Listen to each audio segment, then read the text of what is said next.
Into Black is set to launch on PSVR2 this week, but long before I ever played it, I knew it was probably going to be pretty good. Sure, I'd heard people tell me how great it was over on Quest, and that's always reassuring. But the developers at the Binary Mill have released a ton of memorable games over the years. Gun Club VR, Rush VR, Resist, Mini Motor Racing X, and the quality of the PSVR2 ports so far have been awesome, really taking advantage of the unique features that the PSVR2 offers. Fortunately, Into Black on PSVR2 maintains the high standards we've come to expect from the studio, both in terms of just being a fun game, and also technically sound.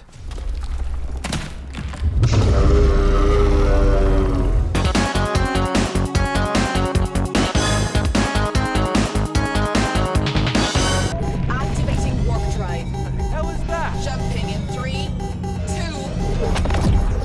2. Into Black kicks off as your ship crash lands on an alien planet after attempting to scan some dark matter out in space. The ship is on fire, the power's out, and after doing a little maintenance, you're forced out of the ship to gather some resources. The cave systems you explore here take full advantage of the PSVR2 OLED panels, and true to the game's name, can be pitch black.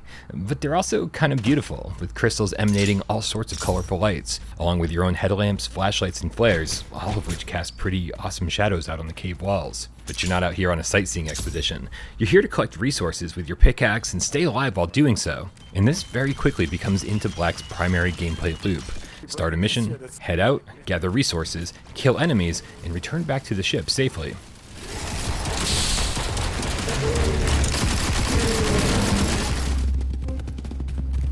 I'm just talking great. And depending on what you're looking for in a game, this is either going to be awesome or feel extremely repetitive very quickly. For me, Into Black checks so many boxes that I look for in a game when it comes to XP bars, crafting, and progression systems. It's actually easy to overlook some of its other faults. So here's how all that works. During missions, you explore caves and find crates, some with simple little QuickTime event style locks, and some with more complex puzzles attached. These crates offer up minerals, resources, and occasionally blueprints for upgrades or weapon mods. Getting those blueprints back to the base allows you to craft them on your ship's computer using the resources you've been collecting. But in order to actually install them on your weapons or devices or spacesuit, requires enough upgrade slots to be available, and you only unlock new slots by using that weapon over and over. The more you use it, the more you level it up.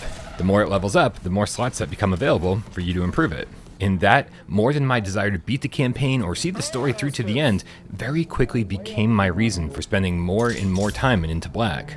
I was always working toward another upgrade. There were even entire missions that I kept my flare gun equipped in my offhand and fired flares every few seconds, not because I was trying to light the way for my friends in these dark caves, but because I was just trying to level it up. And by the time you roll credits, you're going to have a much different character and a much different loadout than you did at the beginning. Like Resist before it, the Binary Mill seems to just love giving players a ton of freedom in VR to jump, double jump, triple jump, grapple, and use a jetpack to get around. And why not? Jetpacks make everything more fun. Fuck these caves.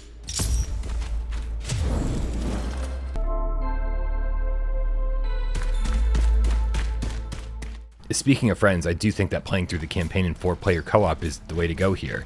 Don't get me wrong, I'm a single-player gamer at heart, and when I'm alone in these caves, it really allows me to appreciate the visuals, the soundtrack, the quality voiceovers, and being alone in the caverns beneath the surface of an alien planet makes the dangers within seem far more daunting. It's nice, almost peaceful. Well, until something tries to kill you. And that's probably when you're going to wish your friends were around. The multiplayer features great positional audio, so when your friends talk, you can find them just by following the sound of their voice. Now, I don't think the combat here is anything extraordinary, but being able to switch weapons on the fly, which, by the way, your loadout and weapon wheels are fully customizable back at the ship, along with great adaptive trigger support, makes firing your weapons enjoyable enough to where none of this ever gets old. Oh, and since I'm the guy always jumping up and down about how important boss fights are in video games, let's recognize that Into Black has some official boss fights, along with just some massive enemy encounters to keep things interesting. Oh, I'm missing all the fun.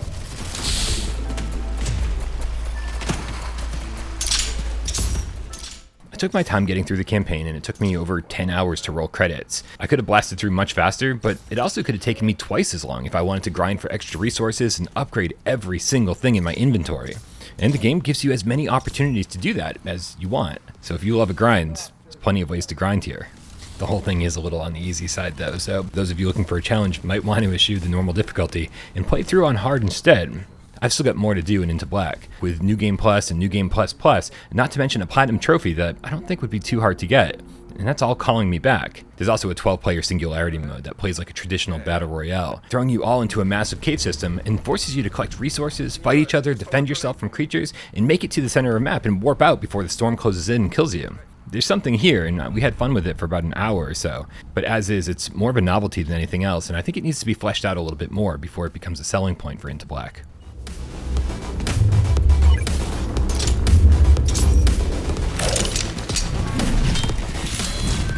Are there complaints? Sure. Despite the fact that Into Black usually runs great, running at 90Hz native on the base PS5 and 120Hz native on the Pro, the frame rate can stutter a bit when you're in larger areas with thousands of particle effects on screen at once, especially in multiplayer.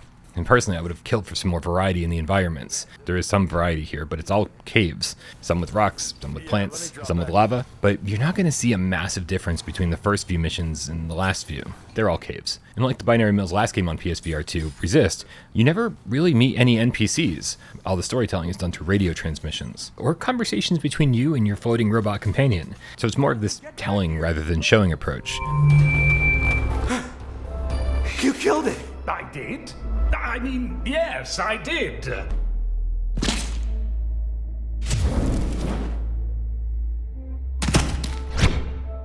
I'm going to finish off this review with a little bit of an unexpected tangent, especially if you haven't seen Gamescast recently. I've seen some interesting comparisons kicking around, comparing Into Black to No Man's Sky, which on the surface might sound like an insane comparison.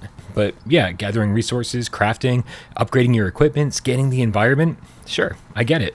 Obviously, Into Black is a much smaller game, but also a much more focused game, which I personally found to be a good thing. No Man's Sky menus and crafting systems can be a little overwhelming and might scare off some gamers who just don't have time to figure it all out. But what I didn't expect is that Into Black became a gateway drug for me. It gave me a taste of No Man's Sky, a seriously addictive taste.